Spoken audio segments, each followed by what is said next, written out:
Yo, I is one and I is two, but I means three when you're fucking with the Fuji. I move like the Phantom, just talking like the beast. I rise in the east, and if you fuck with me, you'll be deceived. But I bring peace to my brothers in the hoodies. You wanna better bring your goodies if you got peak, you know where. There we go. Carry on.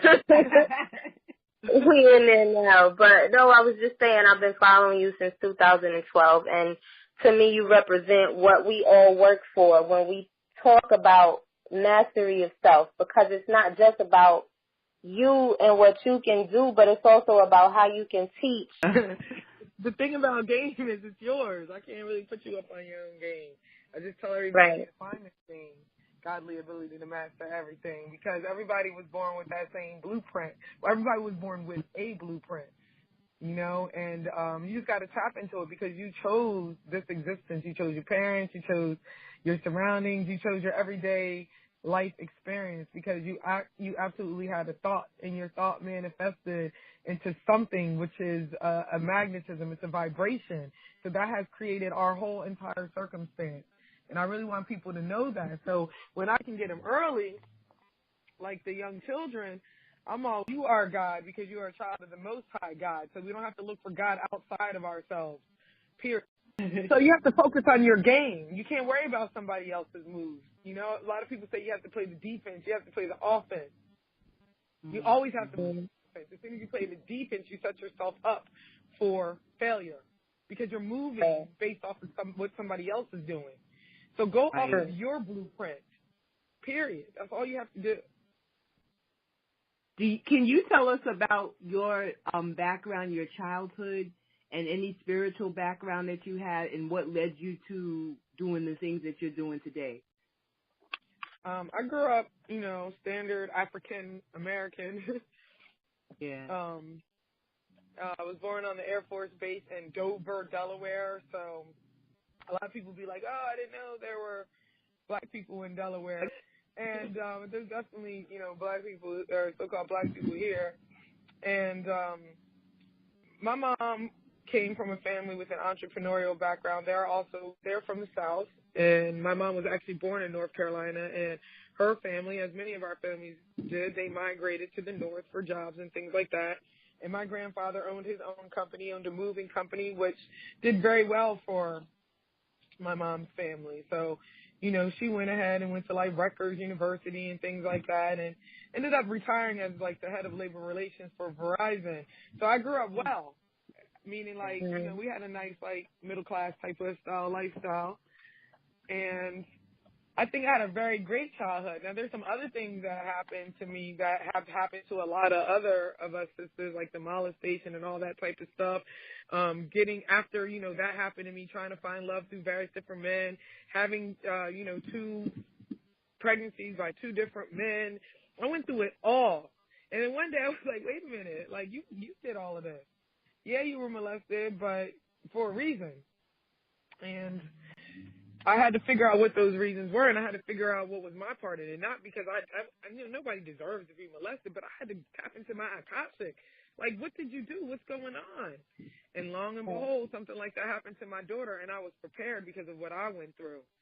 I'm just prepared, period. Yeah. I kind of like that where you're taking responsibility. I like it not that, you know, you don't, you know, blame the victim in that kind of way, but you kind of take the wheel and take control. You get tired of being depressed. You get tired of going from brother to brother. You get tired of blaming your mother. You get tired of taking it out on your children. You get tired of being broke. You get tired of being popular, because I've always been very popular, and don't have no money or don't have a pot to piss in and really can't do the things that I speak about. So I just was like, I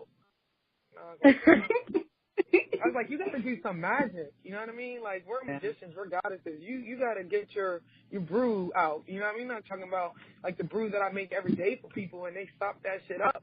I'm talking about, like, it was my own money. And that's what I started doing. I just started putting that spelling out there. That's why I tell people, write it down and watch that stuff manifest. That's real magic. Word. Right. I tell you, this conversation, it gets, and I hate that I feel like that, because it's something that sisters deal with every single day, and it always makes me uncomfortable and uneasy, because it's like, that's like real pain, you know, and it's difficult for me to, I guess, hear about it, because it's like that type of violation I never experienced. I've been violated as a woman living in America. Of course, you're gonna get violated in some way, shape, or form.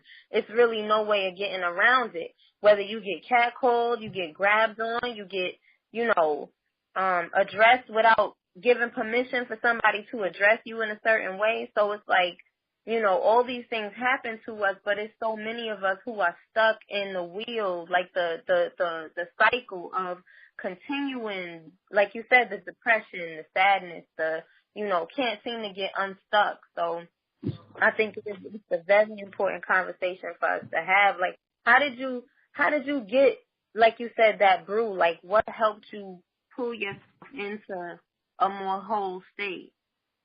It's like the sister said, pain. There's a duality in everything. So once I stopped wanting to deal with the pain and wanted to deal with the joy, I had to deal with the pain. Mm-hmm. So that's what I did, like going through certain situations and really starting to take inventory. Like, sometimes you really have to take inventory. And when you keep finding yourself in that same situation and you're the only consistent, like, wait a minute, you're the only consistent here. You're the same person that was in all these relationships. Them brothers wasn't in every single relationship with you. It was you. And then it was you and him. And then it was you and the other him. And then you and the other him. So what's up with you? Right. That's ability. And I'm not saying that how the brothers may have left and how they made it. They got their own karma for that. But certain things that I did, I was able to see myself. I'm like, man, but you ain't shit. Like, you just disrespectful. And, or you were depending on that person to love you more than you were even loving yourself. And they fell in love with the idea of abundance child. They fell in love with that blog talk radio host, or, they fell in love with that family that they saw that I had. But they wasn't really ready to deal with those demons, that pain, that baggage that I had. And I realized, like, not that you force it on people, but when you don't let it go, like, you wear it, like, just like obesity or disease and stuff like that. You can't help spread the energy. No matter how much you try to suppress it, it's going to come out. Mm-hmm. So it was the pain. It was the problems that helped me become who I was, who I am, because I was just like, I don't want to be ugly anymore. I don't want to be loud anymore. And not in the circumstances where it doesn't call for that, because I will get ugly and call on the ugly, or what other people think of ugly is. But, I mean, there's certain things I just didn't want for myself, and I didn't want for my children, and I really wanted to stop. And I realized that when I didn't stop it, it just kept getting worse. Like, each time I went through a relationship, it was harder, and it was like the pain was harder. And I was like, nah, why don't you just try to stop and be with yourself for a minute? Stuff like that. Why don't you just focus on one thing? Like, just focus on Drop Squad Kitchen. You seem to be doing good with that. Why don't you just focus on that? First time I focused on one thing, other than my children, to me are amazing.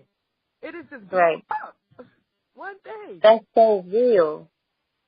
I understand that you're a Moor. I was surprised to hear you talk about find your magic. I find every kind of woman in every type of spiritual practice talking about getting her magic back, and that's so exciting to me.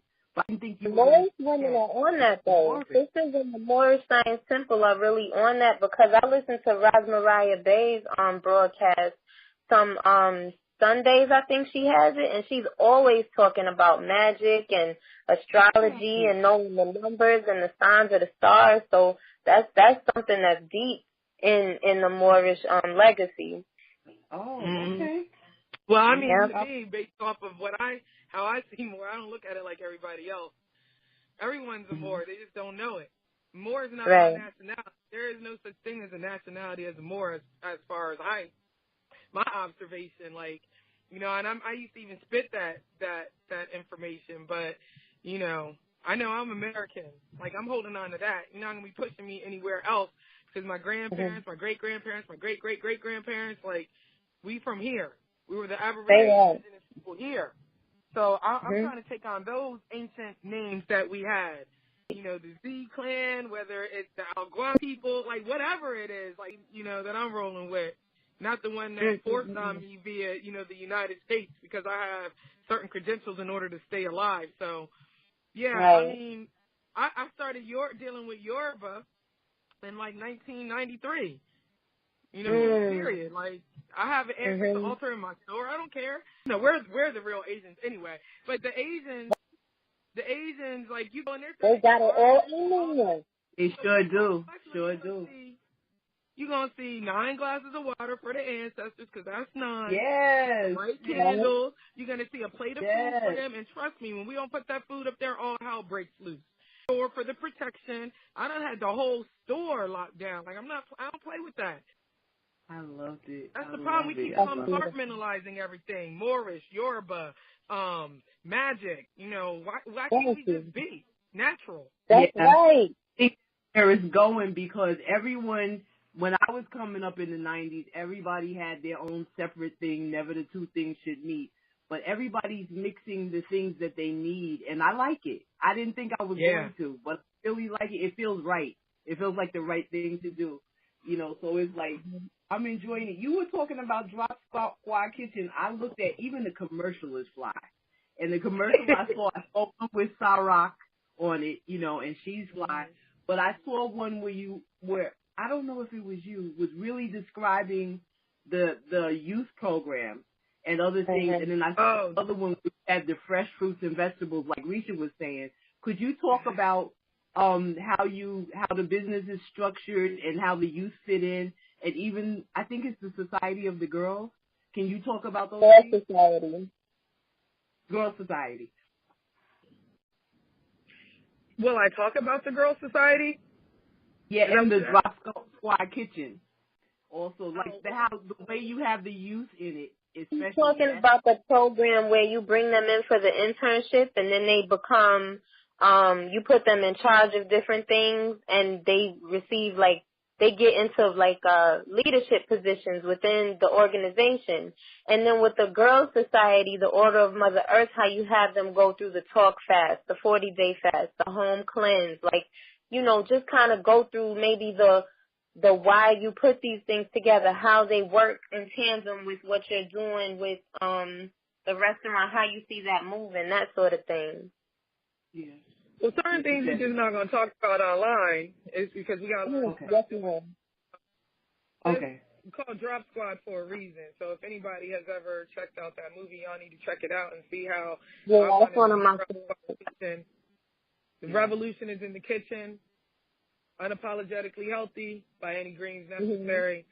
The Girls Society started because I homeschool my children, and there was a social element that was missing. However, when I looked around me, I did not see women and children that I felt comfortable being around and that I felt my children being comfortable around.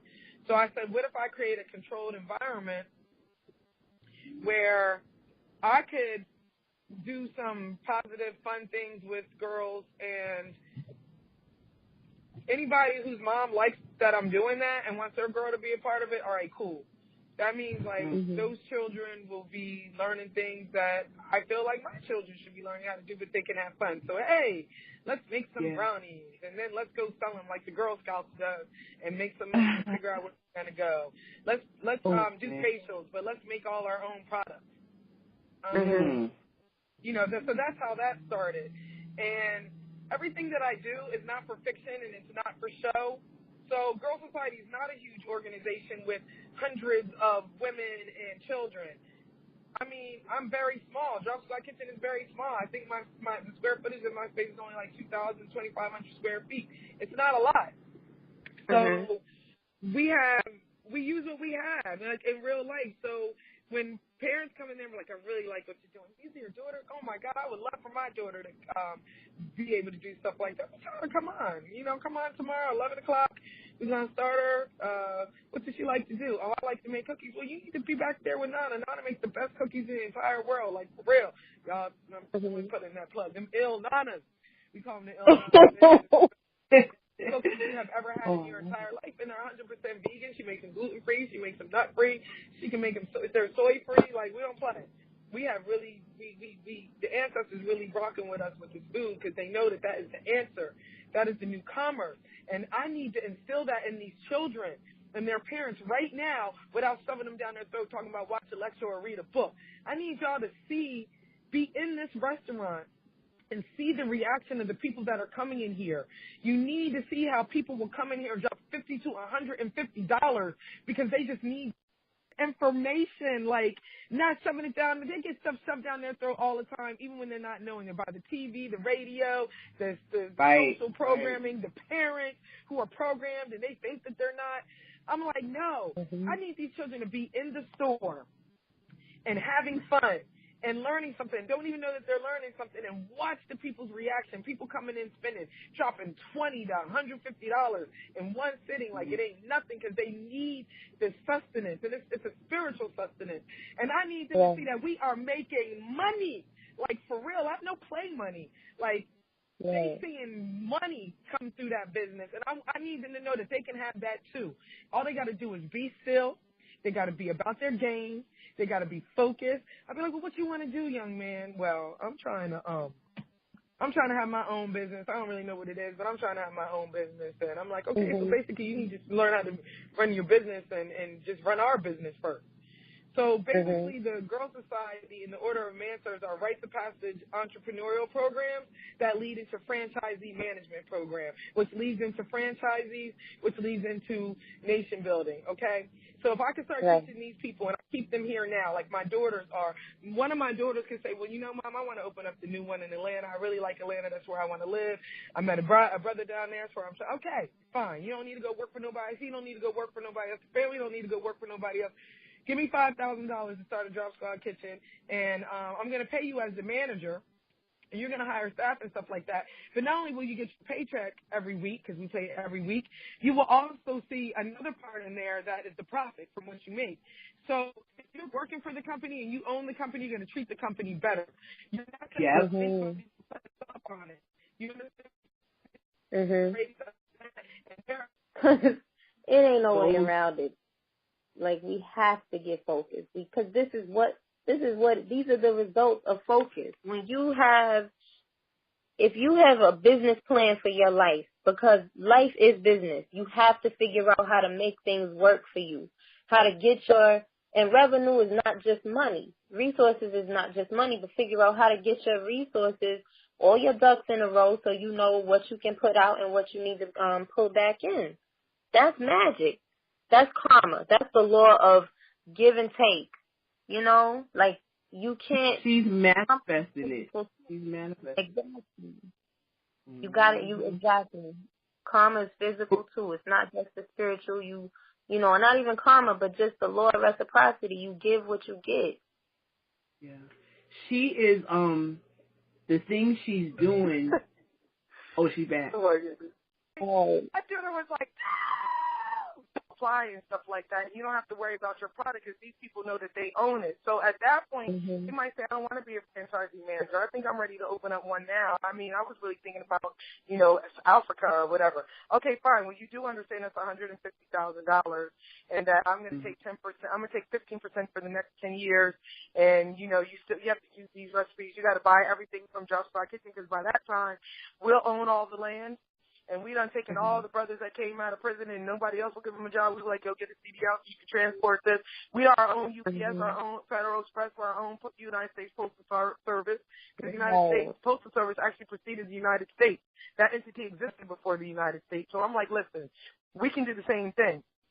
So that's why it's really important that people stay focused on their game. Had I not stayed focused on my game and just focused on one thing, Drop Squad Kitchen, all these other things wouldn't have been able to come about. So now Girl Society and Order of Mansa works. Now the franchisee management program works. Now Order Mother Earth works because now we're taking the sisters off of welfare. We're taking the sisters who are coming out of the prisons and we're just reminding them of nature, who they are as mothers. We're teaching them to protect the womb. You know, and we're working on that via our entrepreneurship program because why? Everybody just works with us in the Drop Squad Kitchen or any of its subsidiaries because we have a lot of different offshoots like the fair trade program, which is our version of the of their fair trade program, but it's called the fair exchange. I'm trying to have all of the people who got dope products like myself. Like, I would come to Abundance Shop and be like, yo, we have a fair exchange program. Can we sell your veggie burgers? That's what the fair exchange program is. We are our own Whole Foods. We don't need y'all. And we know that all of our stuff came from the black farms. That's what the fair exchange program is. Everything is indigenous. That's what I'm talking about. There's something that you said I saw, because I watched a lot of videos, and one of the things that you said was that true sovereignty is being in alignment with nature. And everything you just explained is like the most basic and most divine display of what that looks like, not just on paper, but in real life. So, and I can't wait to come out and try that Mexican burger. That black bean burger looks too real. You got a new thing. I was raised by entrepreneurs, and they had a jewelry store for like 35 years. But they didn't want to go outside of the family because when they did, they had problems. So that was like the next level is to network together, because we had to keep going to Jewish people to get the jewelry. We had to go to this one to get this and this one to get that. We couldn't link up. You know, they didn't want to link up, and there wasn't always something to link up. What doing is making it, oh, I got shivers. You making it real. You making it happen. You know what I mean? Oh, my God. There was something else too that you said that kind of it like put me in the frame of mind of getting out of the mindset of like struggle progress, where you said it's like no more of this black market underground stuff. We're Moors. We've always been the people who are in charge of commerce and things like that, and that's what you're teaching. Like this. Yeah, it was on Baba TV. Like, it was just like how we have to get out of thinking that we as a people have to, like, eke our way into success. We have to, like, struggle our way for the rest of our lives in this underground kind of scene where we can't have castles, we can't have land, we can't have, you know, ability to travel and see the world. We can't send our children across the globe to learn from this one and that one. Like, we have to struggle right where we are. And I think that it's so important for us to break out of that mindset and really come into, like, abundance, come into wealth, come into expanding that whole idea of what it looks like to have it all. So I got that. Still have that. Well, we're going to be small because, you know, we black and that's how it is. I still have that, too. I have to break out of that, too. I think I changed my mind about a lot of things. Like, people, it seems like, you know, like we're struggling for the past 5 years, but my daughter and I were just saying today, like, oh, it's Thanksgiving every day up in Drop Squad Kitchen. Because I literally live with my 2 children, go to work with my 2 children, play with my 2 children, my brother, my mom. Like, we all work at Drop Squad Kitchen. Yeah. The whole family does. So we get to see each other every day. And we just didn't buy into that I can't work with family. Well, if you say you can't work with family, then you won't be able to work with family. We have really, I mean, it's just a beautiful thing, man. Like, I have grown so much. My brother is 13 years younger than me. You know, he's mixed. He's black and white. Like, I used to be like, stay the fuck away from me. And bringing that white side. You know what I mean? Like, like, and we 13 years apart. So, you know, I know too much. We 13 years apart. I have learned so much. This brother has just, wow, he just really added to Drop Squad Kitchen. You know, we even formed our own entity called the Trillion Group because we know we trillionaires. Like, you know what I mean? So, you just got to change your thought process. Like, I made it be like, this is fun. And I was saying to my daughter, I'm like, man, I really don't get, sometimes, you know, my youngest daughter, she has off on the weekend. Sometimes I don't even really get to see her. But I'm like, damn, if she went to the public school system, yo, I would never see her. Somebody else would be raising her. But I get to see my daughter every day, all day. I get to work hand in hand. Like, what happens is, like, either Anana and I make the actual raw product, and then Anana puts it in the oven, and then I plate it and give it to the customers. It is a circular thing going on in that place. Imagine. Yeah. My family was like that, too. We never used to fight because we couldn't, because we got to work together. So the fight couldn't go for so long, and we just would make a rhythm together. We had our own little language, and people would look at oh, what the hell does that say? And we could speak that language because we were together every day. So it really can work. It really can work. But you're right about, it's been very hard for me to let go. Like, I refuse to have any staff. I'm like, I don't trust these people with my recipes. Oh, no. Yeah, that was us. Because I'm like, I tell everybody, look, I'm the sovereign up in this house. I'm the HMIC. I am a dictator up in this kitchen. I'm just letting you know. If you can't handle that, then you're going to have to get out, you know. And I'm just telling you, don't even start to work here. Don't I tell these people that's not, I tell them, I'm like, listen, don't just try to work here because you need some money. Like, we not about that life. If you come here and you fucked up, I'm like, you're going to be fucked up for life. I'm telling you that. I'm like, don't make me take it to the altar. And I tell people, I mean, don't let me bring it to my ancestors. I mean it. Like, don't play with me. Don't play with me. Right. Drop Squad Kitchen is like my son. I don't have a son yet. But Drop Squad Kitchen is like my son. This is my third child. Don't play with Drop Squad Kitchen, man. I worked hard. It's the only other thing I ever focused on was my 2 children. That's it. I didn't finish school. I've never finished nothing. I didn't finish blog talk grade. I didn't finish anything. I start stuff. I don't finish because I just get bored. Drop Squad Kitchen is the only thing other than my 2 children that I ever just stayed with 100. Oh my God, that's so honest. That is so honest. But you found your thing. You found your thing, and you're doing the hell out of it. You know, I think is powerful about it is that it's the model. There's a word for it. I can't think of it right now, but it's the model for what other people could do, because people who are trying to do things so they might get online, they can't figure out how to bring it into actuality, and a lot of it has to be local.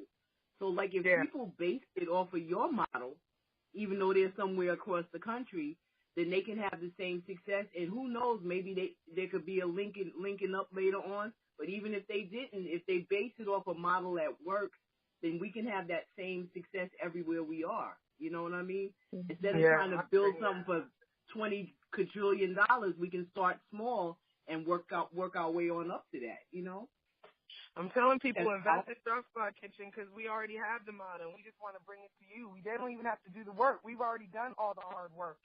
And we starting real low. Like, we starting in the low thousands. Like, we not trying to kill people like 40,000, 50. We're not even there right now. Like, we really starting with this franchisee management program, and we want to go to the food deserts. All those people that hit me up on Facebook, on Instagram, like, damn, we need this in Charlotte. Damn, we need this in wherever. That's where we come. Basically, it would be something that when people are very serious, they can invest a small amount.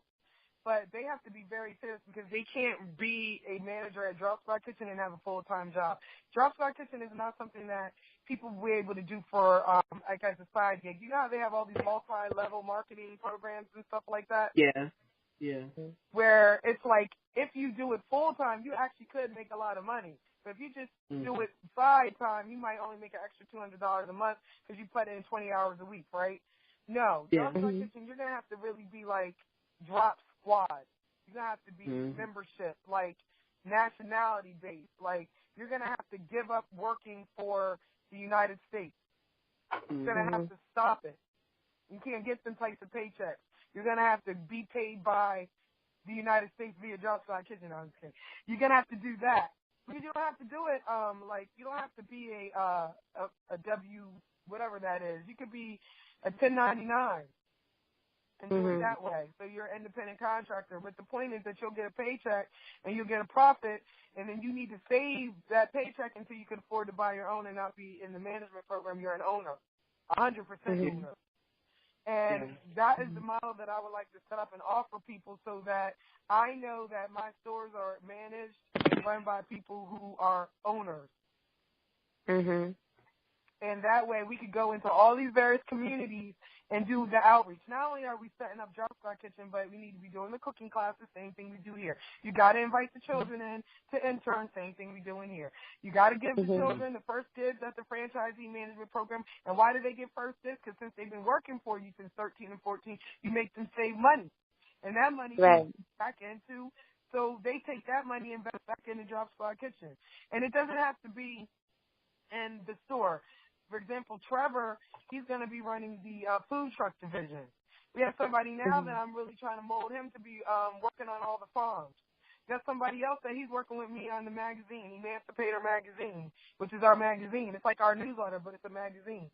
So, yeah, like, there's different things that people can do.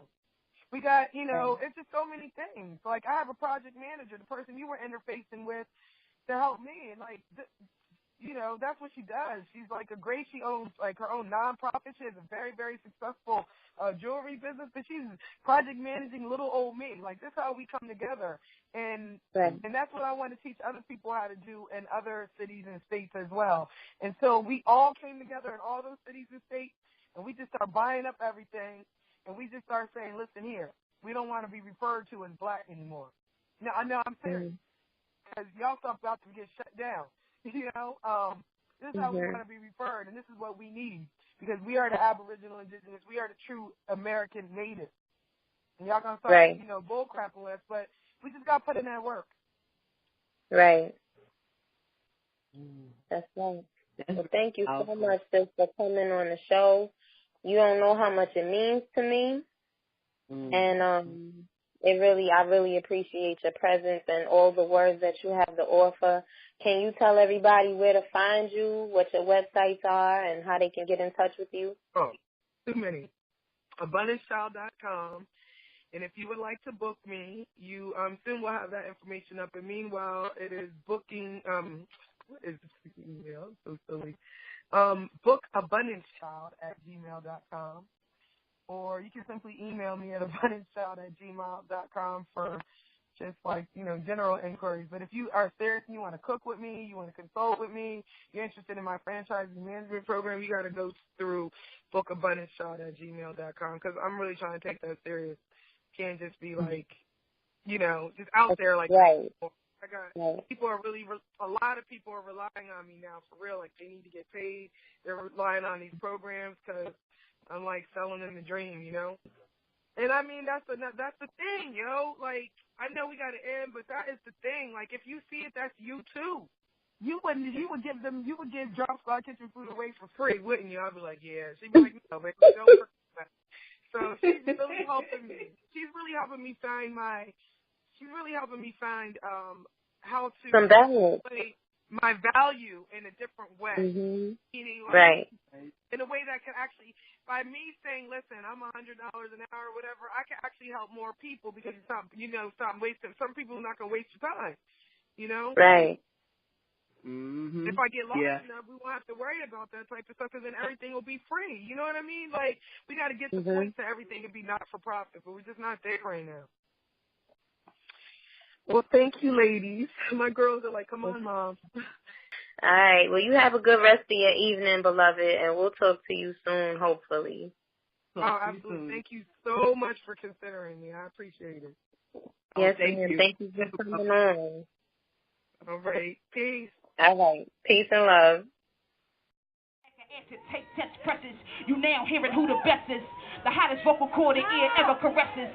Talk what I live, yeah, I'm all real for the record. Not just for 12 inches or LP, so hopefully the light that shines in me and set souls free. Bahama, the epitome of what a true spitter should be. Not no self-appointed queen abusing authority. Audibly, I'm heaven sent transmitting spiritual messages. 20 years experience with flows making